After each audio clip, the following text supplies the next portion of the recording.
Back at Daytona, Clint Bowyer, the leader of the Camping World 300, just 28 laps to go. It is Bowyer, Earnhardt Jr., Brad Keselowski, and how about Brian Vickers in that 32 car back in fourth spot. Made a nice run to get in position to have a shot at this. Green flag. Now, Vickers won at Talladega in the Cup Series a couple years ago, so he definitely knows how to get it done at the end of the race. Bad news is he is the lone Toyota up there in the top 7. It is 3 Chevys, him, and then 3 Fords behind him. Yeah, that 18 car with Kyle Busch in it, Toyota, won't be too long getting up there. He also has a teammate, that 38 car, Jason Leffler, sitting right there on the bottom of the racetrack, 5 laps down, but he could figure into this if he could help his teammate. Absolutely.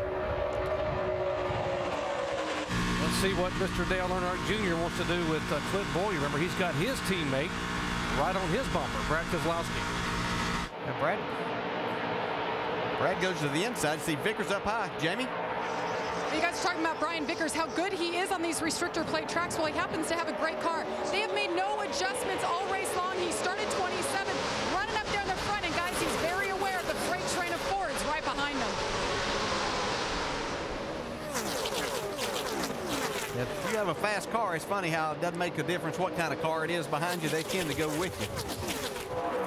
Clint Bowyer has not won on a restrictor plate racetrack, Daytona or Talladega. There you see Brian Vickers, who has won at Talladega, as you heard Dale Jarrett say, in the Cup car. Behind him, the 16 car of Greg Biffle. And Brad Keselowski got himself boxed in down the bottom behind Jason Leffler. He's able to move up now and get to the high side, but he lost a couple of spots.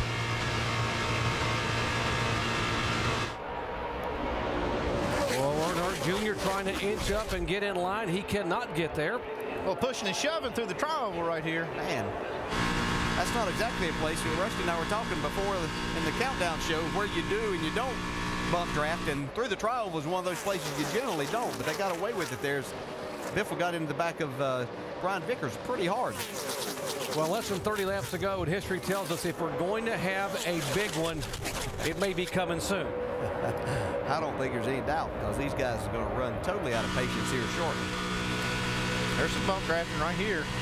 Yeah, right by to the lead. Brian Vickers takes the lead, becomes the 10th different driver to lead. Here comes Bowyer back on the bottom. Vickers in the middle there. Vickers got a big shot from Biffle. Yeah. Getting in the corner. Looks like it hurt Greg Biffle. Sometimes you shoot him out there too far and you just lose all of that, and it changes the handling of your car all of a sudden too. You can see Biffle go up the track. I think he might have got a little bit loose once he shot him up there. Matt Kenseth in the 17 car was trying to form a third lane up high with a little bit of drafting help from Brendan Gaughan behind him. Brendan Gaughan's done a great job today too. Not had a lot of laps in a Nationwide Series car, but he's doing a great job today. Just for your information, Tony Stewart, he's trying to make his way up. He's up into the 15th spot now. Kevin Harvick got on the inside in the 33, trying to make the pass, getting by the 20 car of Logano. Talked about Logano a number of times. He's done a great job today too. You could really see a progress from last week. There's Brendan Gaughan right up against the wall. David Rudiman right behind him. How about DJ Kennington? He's up there 13th spot. He's right in the mix with these guys. Doing a great job today too. That is the 81 car. Well, it's time for Nationwide to take you up to speed. Let's start out with Jamie Little. Well, Brian Vickers was aware those Fords were behind him, and sure enough, they helped him get to the front. Brian Vickers, it's been almost 6 years since he's gone to victory lane. Doc, you told me before the race, he is ready to get back to victory lane as he leads this field. Dave? Greg Biffle was asked in our countdown show as he looks to the outside of Vickers for that lead what his car was on a scale of 1 to 10. Well, it's an 8. Looks like a 9 as he moves by Vickers. It may be a 10 today. Greg will run the first 3 races of the season for this race team. Right behind him, Brad Keselowski in that bright green race car. That car has been just a little bit loose all day long as he now goes to the outside and tries to make it happen. They drive better because Dale Earnhardt Jr., company owner, wanted them to have a better driving race car, but they never took the speed fully out out of it. This car was raced last year for Keselowski. Vince? Clint Boyer in the 29 has been leading much of the day, but he's just slipped back in the pack, and his spotter, Mike Dillon, telling him, don't worry, we've got a long way to go. There is one more set of fresh tires for Clint Boyer, but crew chief Dan Deringhoff said, we can stay out to the end. We've got enough fuel, but I'm guessing they don't want to sit on that last set and take those to the garage. The 17 of Matt Kenseth has been fighting a loose race car throughout much of the day today. They also considered coming in when Stewart and Carl Edwards came in on that last stop, but instead Kenseth and his crew chief agreed they're going to stay out and save that last set of tires for another yellow. Dave? Vince, Kevin Harvick runs third in line on the bottom in that 33 car. Remember, he was the fastest qualifier, started on the pole today. At one point, fell back in the pack, but his ability to drive up through proved to him and his crew that he could do it when it counted, and it counts now. He will look to the inside of Keselowski and try to take that third position. Jamie? And it counts for Dale Earnhardt Jr. He's looking for the 88. That is his driver, Brad Keselowski. They need to work together here. Now, ironically enough, it's the 88 that's been the stronger car. We have a change for the lead right now, guys. Things are getting mixed up, Doc. Clint Boyer just came to the high side in a hurry to try to be able to go by the 32 car, but now he's stabilized. Can he get a little bit of a shove from Keselowski behind him? There's somebody else in that mix that's going to be up front for too long. That 80 car has made his way all the way up to this lead group. Tony Stewart. Man, I like that idea of getting those 4 tires. This is a slick racetrack. You still had plenty of time left. I like it right now, but if the caution would happen to come out and these other guys could come in and get tires, he could put the shoe on the other foot. But I like it right now. Brendan Gaughan right up against the wall. Great racing here in the final 20 laps at Daytona. Season opener for the NASCAR Nationwide Series. Up front, it is Toyota, Chevrolet. There's a Ford that's been in and out there. The 16 and 17 are side by side. You know, you see a lot of guys lay back in these restrictor plate races and kind of just hang out.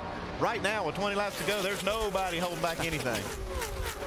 No, there's no hold back. There's not much give to some of these guys. They're not going to let the guy in a hole right now that may be questionable as whether you can get in. Brian Vickers, that's very impressive. He's able to stay up there. He is working that draft perfectly. He's working the bottom lane. He moves up just right here as they get in the corner, helps the top lane. He's working it back and forth, and he's doing a great job staying up front. Yeah, you can't just sit out there on the bottom or up to the top because one of those lines is going to get some momentum and go by. You have to really work it, and that's what Brian's doing right now, doing a great job. See some jockeying back here in the middle of this pack. There's Tony Stewart in the 80 car. He's in the middle right behind David Reagan. Dale Earnhardt Jr. to the inside in the 5. Just not seeing the middle work very good today, but Tony Stewart is doing it better than anybody we've seen so far. And most of the time, though, when guys have been in the middle, we've seen them getting past and separate, and they're headed backwards by doing that. Tony's trying to make something happen in the middle by pushing David Reagan up there. Shannon? Tony Stewart doing his best to get back in that top 10. He was up there for a bit, guys. Some people might have questioned his choice to come down and get 4 tires. This is what Lance McGrew said to his driver. Those are good scuffs. Those are 3-lap scuffs, and we went a little less fuel. Try to get a little nose weight. Try to help that free. Copy that. I'll get these back here. We'll get us a big blast here the first couple laps. Get most of them back right off the get-go. That far I ain't worried about it at all, bud. It's a long way from over here. Lance McGrew told me this morning that when it was announced that Tony Stewart would be in this car for this race, there was no doubt in his mind that they were here to win. How important this win was to Tony and to Rick Hendrick. And right now, Tony Stewart trying to get back into that top 10. Oh, my gosh. I wish you could see what we're seeing up here, Shannon. My goodness. That was a display of driving right there, It's guys. no wonder he's won so many of these type races. He is so good at that. I mean, we're talking about a matter of a quarter of an inch. Man, I have chills right now watching that guy go through there. I mean, pushing people through there, then taking himself in the middle, and then just blowing by Dale Jr. Brian Vickers trying to hold off Biffle, Edwards, Harvick, and Kyle Busch. Folks, just 17 laps to go.